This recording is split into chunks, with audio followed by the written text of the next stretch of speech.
Bu videoda tam 22. kattaki meydanlar, kaydırakla aşağı inilen mahalleler, hınca hınç dolu olan ama คน manzarası เยอะมาก güzel คนแน่นเลยเนาะ teleferikler, daha önce hiç görmediğimiz 3 tekerlekli arabalar, içlerinden tren geçen evler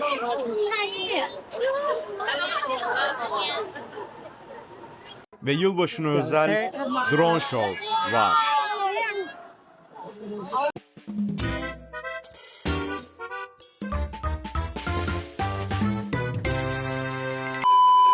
Çin'deki 4. şehrim Chongqing'den herkese selamlar arkadaşlar. Bugün şehir merkezini keşfedeceğiz. Yarın biraz daha dağlar üzerine kurulu olduğu için bu şehir, dağ tarafını keşfedeceğiz. Sonra da turistik olmayan bir mahallesine gideceğiz.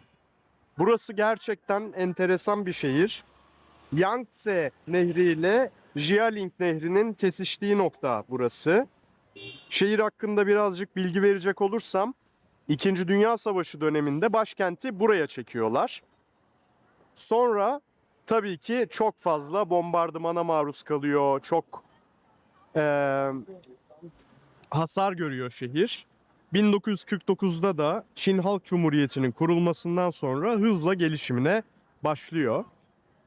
Ama asıl kırılma noktası 1997. 1997'de ne oluyor arkadaşlar? Pekin, Şanghay ve Tianjin'den sonra doğrudan yönetime bağlı olan 4. şehir oluyor.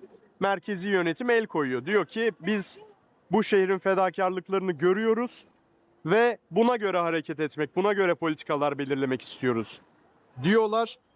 Bu yıldan sonra Chongqing, otomotiv ve ağır sanayi, işte teknoloji ve üretim tesisleri ve ulaşım altyapı projeleriyle hızla kalkınıyor. Şu anda dünyanın en büyük, yani nüfus açısından en büyük belediyesi Chongqing pardon. Burada 35 milyondan fazla insan yaşıyor ve toprak büyüklüğü olarak da Avusturya kadar burası. Yani toprak büyüklüğü açısından da dünyanın en büyük belediyelerinden bir tanesi olabilir. Dağlar üzerine kurulu şehir unvanı var. Köprüler şehrin simgesi. Çok ilginç bir mimarisi var. Mesela oteli bulurken çok zorluk yaşadım. 5 dakika uzaklıktaki oteli yarım saat 45 dakikada bulabildim. Çünkü binaya bir yerden bakıyorsunuz 10. kat, diğer yerden bakıyorsunuz zemin. Bir yere giriyorsunuz 22. kattasınız ama bir meydandasınız aslında. Öyle ilginç bir yer. Bugün dediğim gibi şehir merkezini dolaşacağız. Sonra da akşam da 1949'da 2 hapishanede tutulan devrimci tutsaklar ve onların mücadelelerini anlatan Chongqing 1949 isimli bir tiyatro gösterisi var. Yüzlerce oyuncu oynuyor bu tiyatro gösterisinde, yarı müzikal gibi ve 360 derece dönen bir sahnesi var. Daha yeni aslında 2020'lerin başlarında oynanmaya başlanmış bu tiyatro oyunu. Ben de onu da merakla bekliyorum, iple çekiyorum. Şimdilik bu kadar. Şehir merkezinde görüşmek üzere arkadaşlar. Yaklaşık 15 senedir yollarda olan, 30'lu yaşlarının başında olan bir gezgin olarak geriye dönüp baktığımda en büyük pişmanlıklarımdan biri YouTube'a geç girmiş olmak. Seyahatlerime devam edebilmem, gidilmeyen yerlere gidip görülmeyen şeyleri görebilmem ve bunları sizlerle paylaşabilmem için beğeni butonundan videoyu beğenmeniz, kanalıma abone olmanız ve ülke hakkında merak ettiklerinizi yorumla sormanız benim için çok önemli. Gerçekten ülke hakkında ne kadar şey biliyorsam sizlerle paylaşmak istiyorum. Bu arada kadrajımıza sürekli olarak giren, şehrin her yerinden görünen ve dikkat çeken bu bina Raffles Chongqing. Bunu da söylemiş olalım. Şehir merkezi turumuz başlıyor.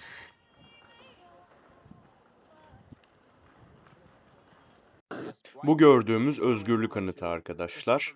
Japonlar ibret olsun diye bombalıyorlar fakat Çinliler diyorlar ki siz yıkın biz yine yaparız.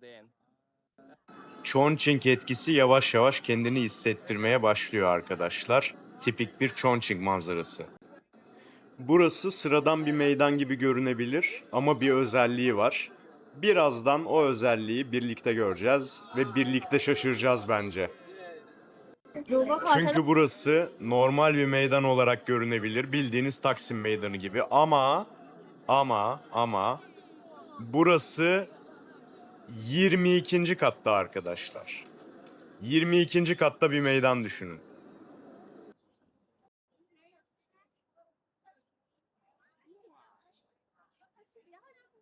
Chongqing'de sık sık karşılaşacağımız bir manzara. Bir binaya giriyorsunuz 15. kattasınız, çıkışta 22. kattan çıkıyorsunuz. Meydanlar 15. hatta 20. kattalar. Böyle enteresan bir şehir. Binalar birbirlerine köprülerle bağlanmış. Burada yolunu bulmak zor. Arkadaşlar bakın direkt olarak Çince'den çevirmişler. Tuvalet burası. Nehir kenarına geldiğinizde buranın ne kadar büyük bir şehir olduğunu şöyle anlıyorsunuz arkadaşlar. Şehrin yerel birası tadı fena değil. Şehir bu şekilde asma köprülerle birbirine bağlanıyor arkadaşlar. Çünkü iki nehrin kesiştiği yere kurulduğunu söylemiştim. Bu da güzel manzaralar ortaya çıkarıyor tabii ki. Burada gün batımları, gün doğumları inanılmaz güzel oluyor. Şehir doğadan, yeşillikten de yoksun değil bu arada. Alan burada çok değerli olduğu için çünkü dağların üzerine kuruldu olduğu için şehir çok fazla yeşillendirme yapmışlar apartmanların arasına özellikle. Demin gördüğümüz köprüden şehrin manzarası. Bugün bu kıyısındayız şehrin, öbür gün diğer tarafına geçeceğiz.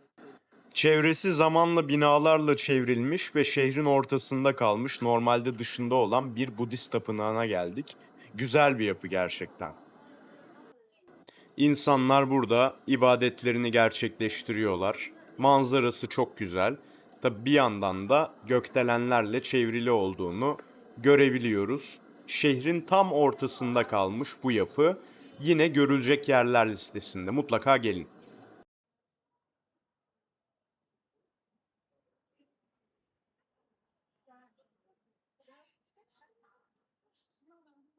Biraz daha arka sokaklara geldiğiniz zaman şehirdeki farklı yaşamları görebiliyorsunuz.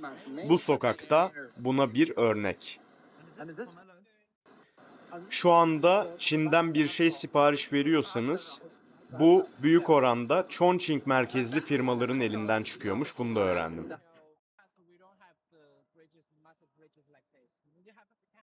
Şehrin turistik olmayan yerlerinde, arka sokaklarında takılıyoruz şu anda. İnsanlar nasıl yaşıyorlar, neler yapıyorlar görebilmek için.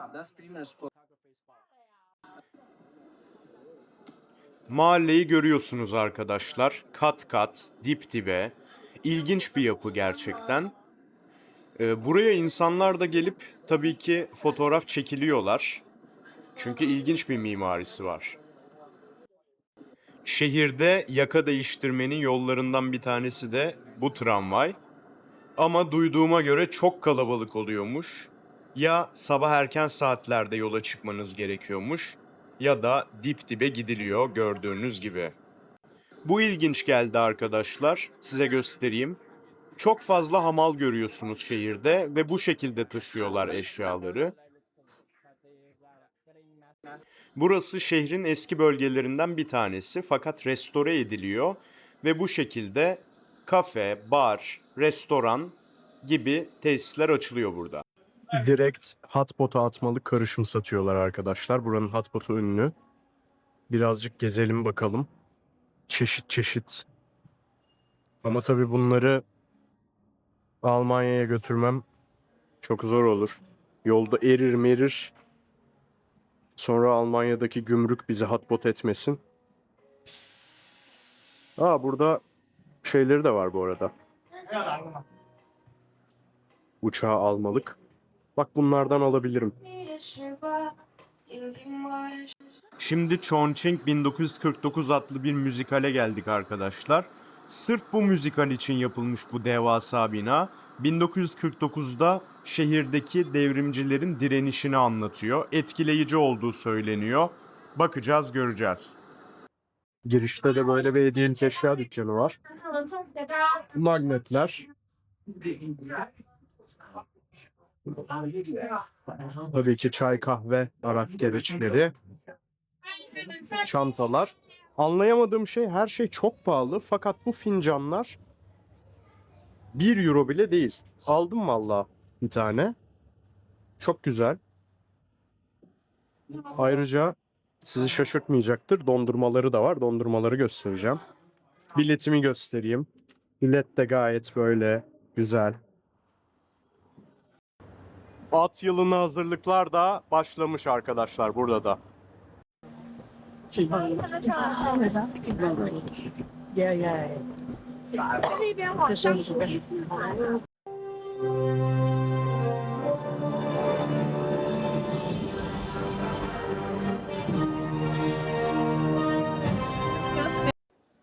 Tezatlar şehrinden günaydınlar arkadaşlar. Bir anda görüyorsunuz büyük bir lüks aynı videoda. Geceliği 2000 dolarlık suitler. Bir yandan da hala hamallık sistemi devam ediyor. Çin'den sipariş ettiğiniz ürünlerin ait olduğu markalar büyük oranda işte Temu'dur, AliExpress'tir vesaire. Chongqing merkezli. Yani bir şey sipariş ettiğiniz zaman buradan gönderiliyor ve işte hamallar taşıyor vesaire. Bunu da göstermek istedim sizlere.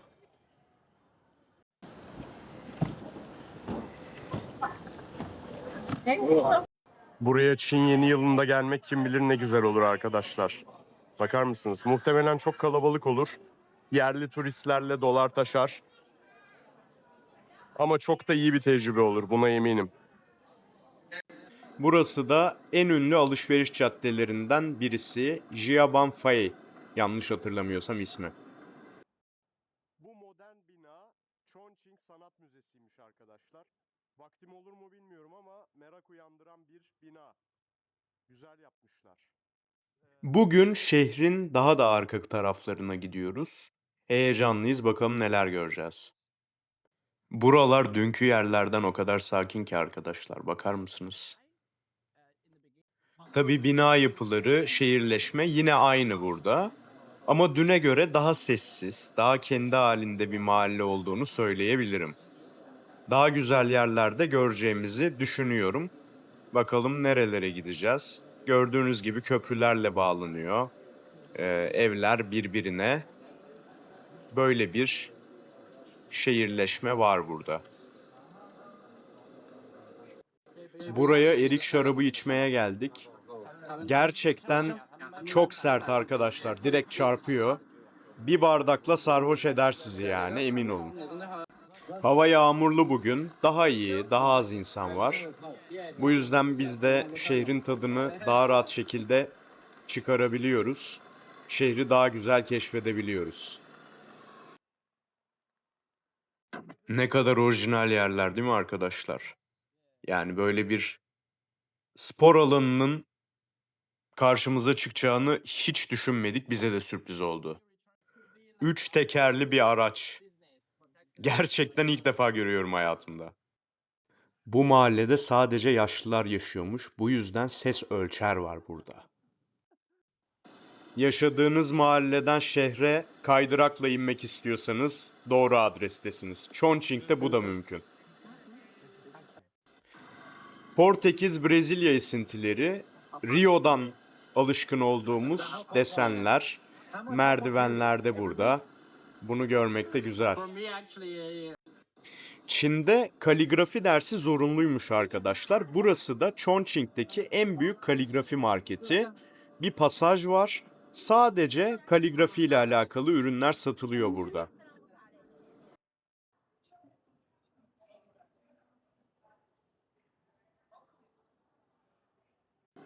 İl Genel Yönetim Binası. Burası. Buranın meclisi de diyebiliriz arkadaşlar. Güzel görünüyor.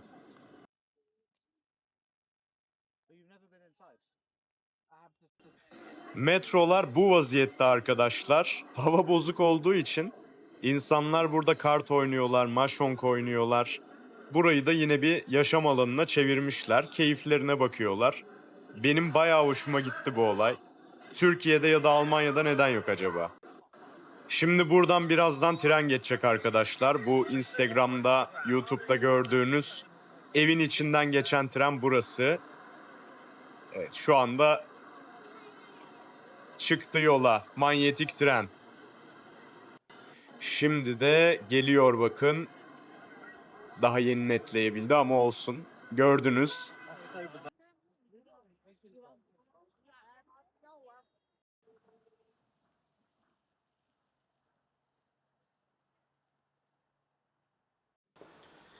Arkadaşlar Siber şehrin arka sokakları.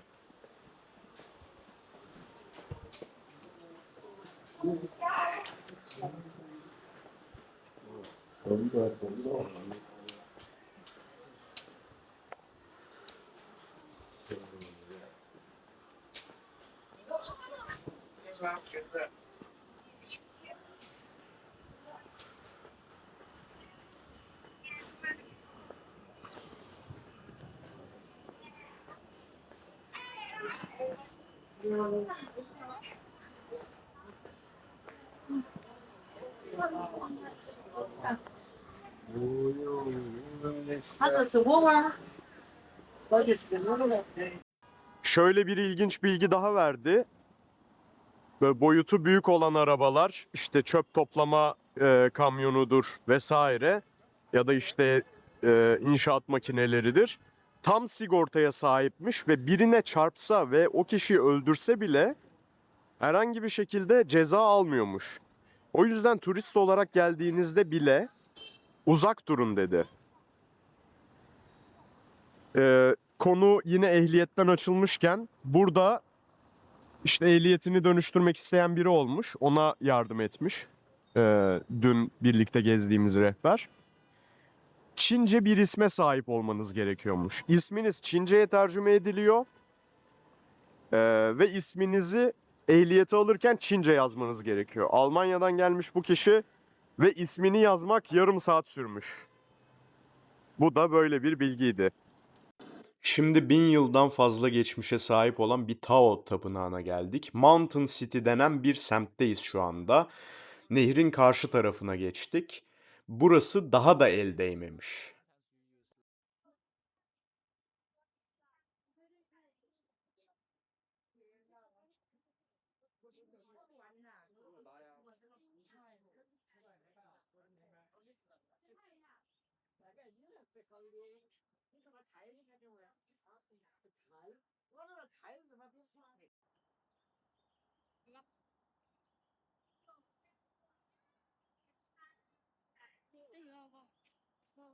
Tabi Budist tapınaklarından farklı bir yapısı var buraların.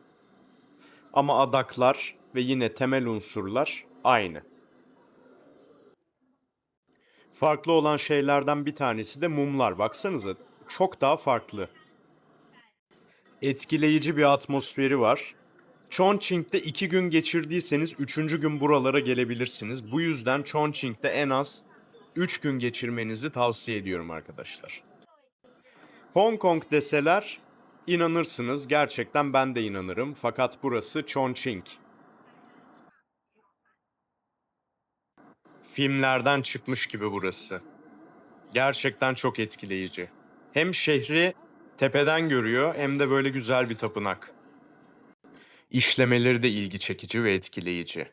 Özene bezene yapılmış gerçekten. Tapınaktan çıktıktan sonra kendimizi Güney Çin'in çay kültürüne bıraktık. Bir çay evi burası, geleneksel.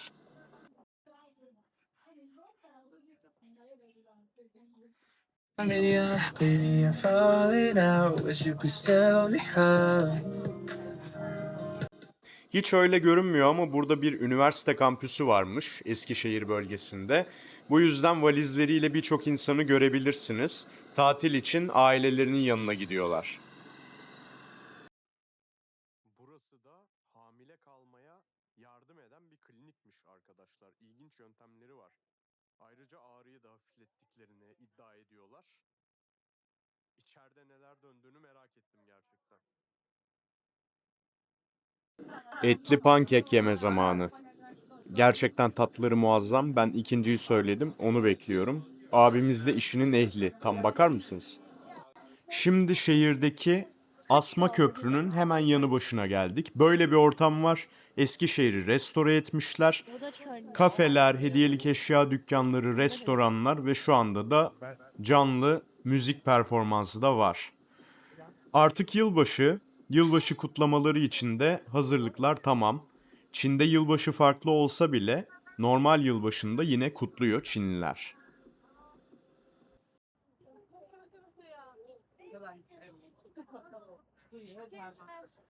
Yılbaşı burada drone şovuyla kutlanıyor arkadaşlar. Bakın dronlar da harekete geçmeye başladı. Şu anda saat 12'ye 10 var. Yılbaşına hazırız. Bakalım neler yapacak dronlar. Ben de çok büyük bir merakla bekliyorum. Ama şimdiden etkileyici, bakar mısınız? Yeni yılımız kutlu olsun arkadaşlar. Biz burada yeni yıla girdik drone şovuyla. Tabii ki devam edecek. Yeni başladı drone show. Fakat yeni yıla girdik. Gerçekten Chongqing'de yeni yıla girmek güzel bir fikir. Size de tavsiye ederim. Hem atmosferiyle hem drone şovuyla inanılmaz manzaralar burada sizi bekliyor.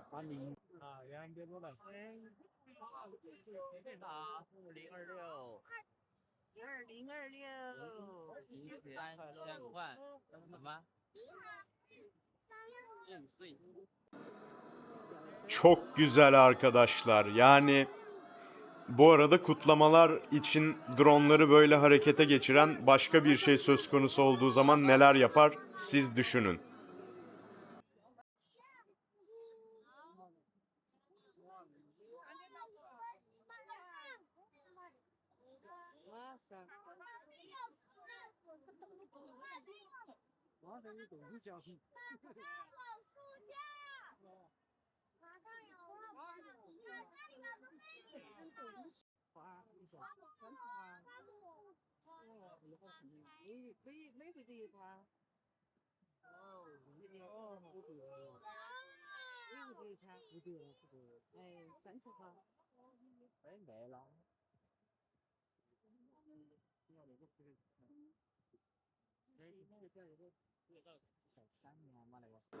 Ben biraz daha bu görüntülerle sizi baş başa bırakayım arkadaşlar. Sağdaki soldaki çocuklar sürekli vuğuluyorlar.